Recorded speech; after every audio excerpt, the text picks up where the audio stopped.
Get ready for the dictation. Start.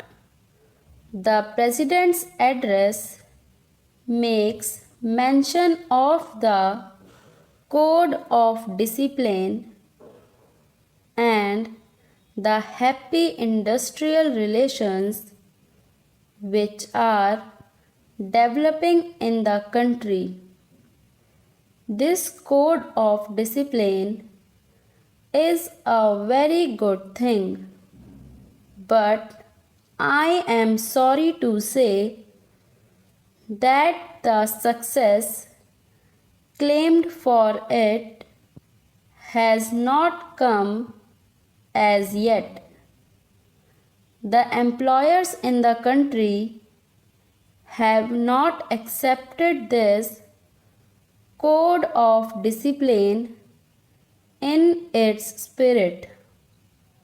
They have not accepted it voluntarily. They have not shown by their conduct that they understand and appreciate the spirit of the code of discipline, and something will have to be done about it. The code of discipline can bring about better harmonious relations.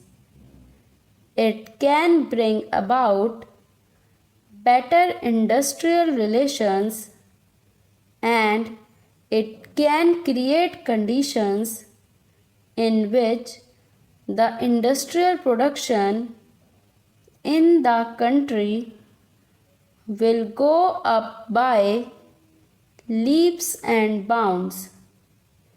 Industrialists in the private sector and some of the bureaucrats in the public sector do not accept this code of discipline, and unless the Ministry of Labor does something drastic about it, unless the Ministry of Labor does something which would make the non-observance of this code on the part of the employers a penal offense, I am afraid the spirit of the code would be defeated. The Ministry of Labor has done well in bringing forward a code of efficiency and welfare. There is as yet not enough agreement on that code, even from the labor's point of view.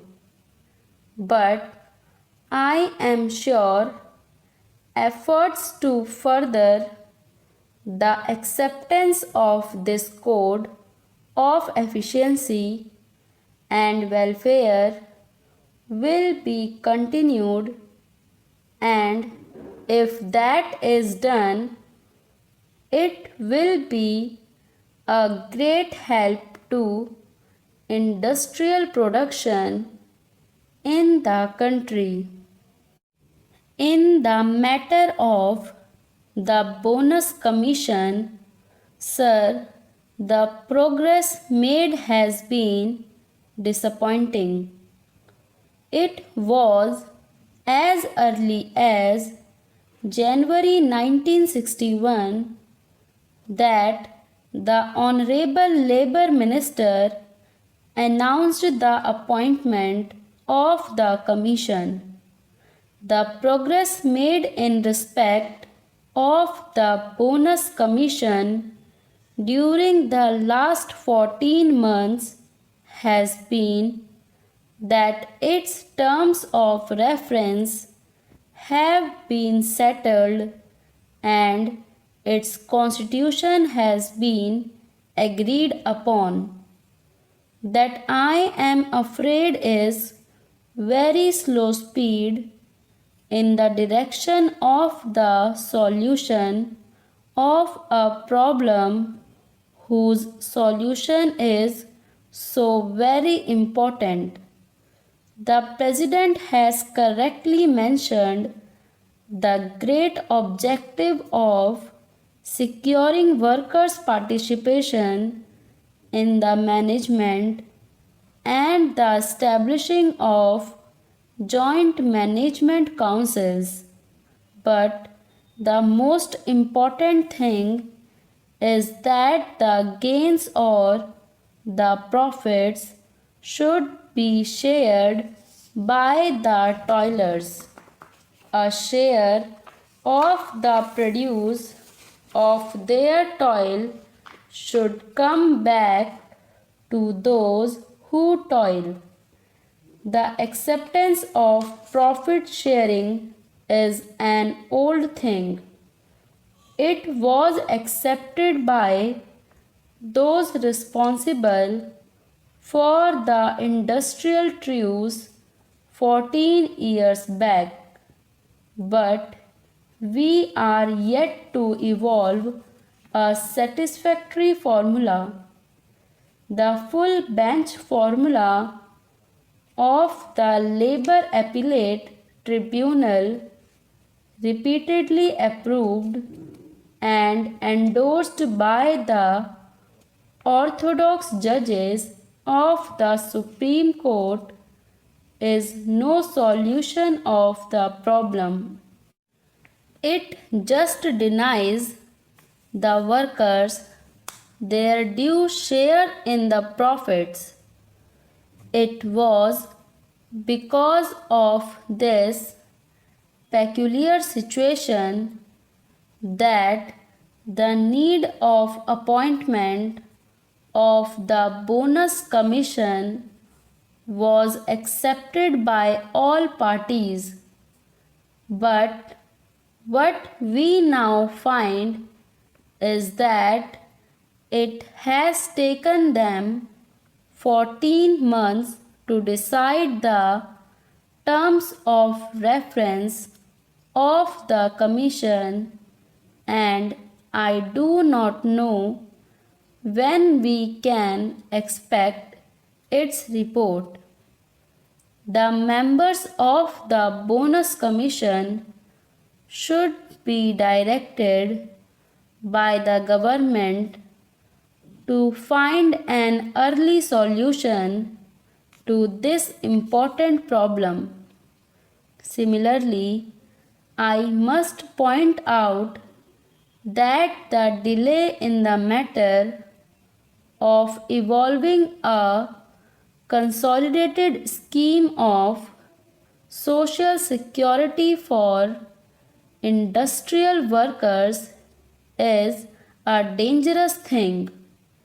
We have today a number of social security schemes, but none of them looks after the workers in his old age. The government of Uttar Pradesh made a provision that the discharge of workers because of ill health or old age should be treated as retrenchment. But we have now the verdict of the High Court of Allahabad that this cannot be done. The result is that while workers in industrial establishments today are covered against the risk of ill health, there is no insurance against the risk of old age. There is no scheme of gratuity which the industry has to follow. There is no old age pension scheme which the industries in the country have to adhere to. The result is that there is a big gap or disparity in the lives of the workers who are in employment and those who are out of it, particularly those who are thrown out of employment because of old age or continued ill health.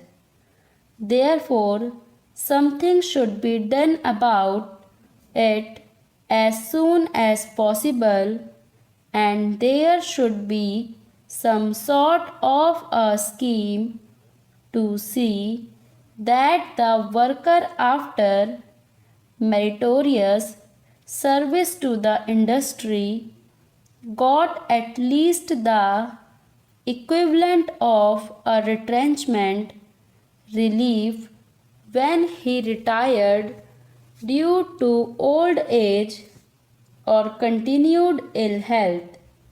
That is a pressing problem. We know that in Kanpur, industrialists have adopted the practice of terminating the employment of workers merely by giving them 12 days' notice. The worker is told that he has been found to be unfit.